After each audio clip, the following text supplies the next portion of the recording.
Now, according to the Chancellor's autumn budget, every household energy bill should be cut this April by £150. Martin Lewis says that could depend on your supplier. And Martin is in the studio with us this morning. We're going to speak to him about energy bills in a moment. First of all, though, a warning, Martin, for unpaid carers who could be missing out on huge amounts of money if they're not actually getting the right information from their local council. Yes, so we've been spot-checking local council's website for the Carers Council Tax discount, which can enable you, if you're a carer living with the person that you're care for. So that, just to say, this is about unpaid carers who have to care over 35 hours a week for someone who isn't their spouse or a child under 18.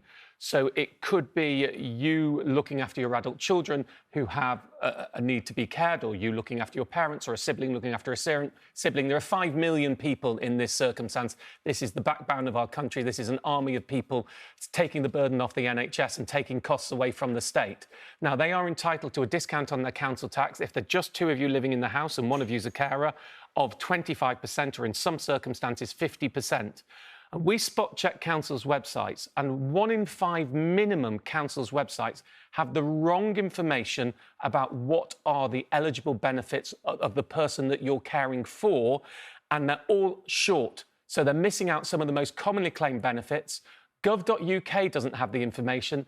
A whole other swathe of 1 in 5 councils don't print any information at all. So my message today is, if you are a carer and you've checked whether you're entitled to this discount on your council's website, don't trust it. That is not the correct information. Go to Carers UK or Money Saving Expert, where we've put all the correct information for you. And this is a real problem. Let me just run through. So normally, you've got attendance allowance, which is a benefit for those aged over 65 who need help or supervision. You've got disability living allowance was in there, and disablement pension. They're the ones that were there. Now, this has happened, the reason we think this has gone on and they've all got it wrong, is because carers allowance rules were changed in 2013 and their websites have not been updated. Wow. This is 2026, in case you've forgotten. So that is why there's a problem. Now, I'm just going to read through. This is boring telly, but important, Terry, so forgive me. It's never boring when you're on, Martin, because you've always got very compelling information for us. I'm going to read you the list of eligible benefits that are most commonly being missed off councils' websites, and this is why you should have your ears pricking up. These are the people that the carer is caring for. So you've got the lower rate of attendance allowance. So the higher rate, you must need help or supervision day and night. The lower rate is you need help and supervision either in the day or in the night, which is more people. You've got PIP, standard or enhanced. PIP is not on many websites, but PIP is an eligible benefit for this, which is a huge payment. You've got the Armed Forces Independent Payment is being missed off many websites.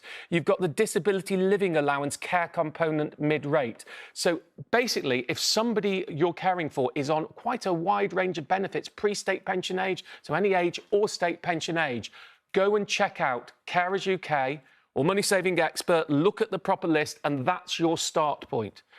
It is a scandal. We are writing to every council who's got the missing information. We're also writing to the government to say, why on earth is this not on gov.uk? Why doesn't it break out what the details of this benefit are? Have you had any response yet from either the government or the local government association? We're launching today. Right. We're launching this today. I'm doing it on Here First, and we're going. The letters are being sent. They're being prepared by my team at the moment to all of those councils.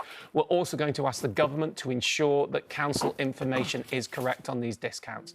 This affects up to 5 million people. These are some of the hardest working people in our country.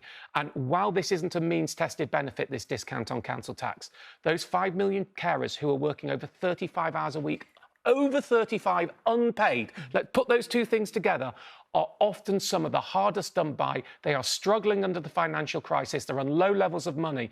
And to be effectively, legitimately scored out by your council, I mean, even the application forms are wrong in some cases. So go on the top of the application form, it says, who can get this? And it's wrong because it's missing the most common claimed categories. So that's, yeah.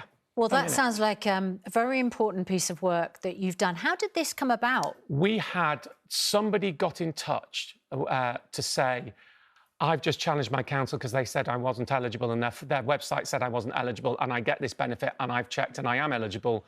So then a brilliant member of my team, well done Kit, then went through and went to over 200 councils' websites, checking their web forms and their PDFs and their application. And we didn't check every council, but of the 69 that we've found, that would be 1 in 5 of all councils anyway.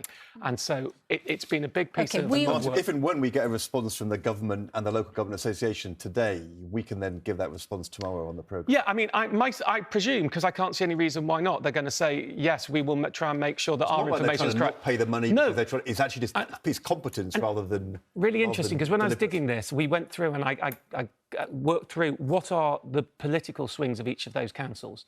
And it was almost in exact proportion to the councils in the country. So, you know, it's the same proportion of overall change, same Labour, same Lib Dems, same Tories. So it's not political, it's crapness. OK, let's talk about another way we're going to save money. Yeah. And you're going to save us money. But this is the Chancellor's autumn budget. Yeah. Announced that energy bills in England, Scotland and Wales are going to be cut by £150 a year on average from the 1st of April 2026. Now, is this a political promise like that in the manifesto, or is this an actual reality? So this is mostly an actual reality. I say mostly because, and to be fair, they did say typically 150, everything else remaining equal. But of course, in energy bills, they move all the time, so everything else does not remain equal. What they're doing is so the 150 is on typical use. Technically, they're going to be dropping by about 3.5 pence per kilowatt hour, the unit rate for each unit of electricity you use, and by 0.3 pence per kilowatt hour, the unit rate for each unit of gas. But on a typical bill, that's about 150. So that should work. The way it's being done is £90 of that is the renewable obligation that's on energy bills is being shifted to general taxation. So it'll be paid through general taxation. Right. So it's not going away. And then they're getting rid of most of the eco scheme, which is another scheme. And that's the other £60. So that's your 150. This will happen in the price cap in April. But the price cap in April, everything else excluding this, would have been going up a little bit as on the current predictions. So what I'm expecting to see at the moment, and this will move with wholesale rates, is in April, the price cap will come down about 7%.